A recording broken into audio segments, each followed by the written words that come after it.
This is the brief on parabolic coordinate systems. If you're trying to predict how electricity flows around a sharp metal edge, your standard math it breaks down. This framework turns those impossible curves into a solvable grid of intersecting parabolas. Okay, first, the foundation.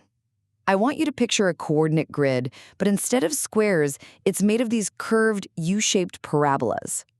Now, the magic here is that these curves still intersect at perfect right angles.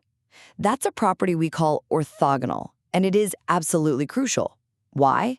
Because it keeps the math clean, letting us calculate directions and forces without the equations getting all tangled up. Second, let's talk about the toolset. You can take this grid and just add a standard vertical dimension, extending it into 3D space.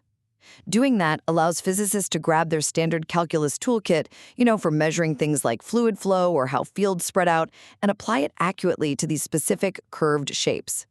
It basically translates the rules of calculus so they still work in this kind of warped geometry. And finally, the application. This math solves some serious real-world engineering headaches. It's perfect for modeling what are called knife-edge scenarios. Think calculating signal strength around a sharp corner or converging light rays in a reflector. It even simplifies really complex quantum mechanics problems by turning these massive differential equations into manageable one-dimensional parts. So really, parabolic coordinates are the essential bridge connecting abstract vector calculus to practical precision in modern physics.